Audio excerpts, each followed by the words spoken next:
missä hän sut tehtiin.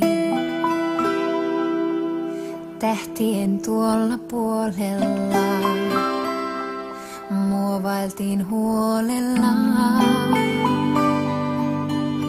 ethän sä ikinä kadota tuota katsetta.